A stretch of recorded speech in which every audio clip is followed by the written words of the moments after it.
ઉધનામાં દૂષિત પાણી આવતું હોવાની સ્થાનિકો ફરિયાદ કરી રહ્યા છે। અમૃતનગરમાં ગંદુ પાણી પીવા માટે લોકો મજબૂર બન્યા છે।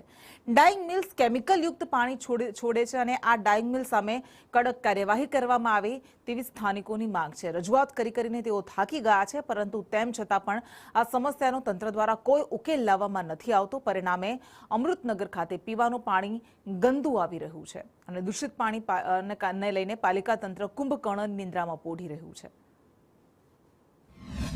ઉધના અમૃતનગરમાં 1.5-2 વર્ષથી ખૂબ જ ગંદુ પાણી આવે છે। કોઈ વાર લાલ ભૂરું, કોઈ વાર ગટર જેવી વાસ મારે છે પાણીમાંથી।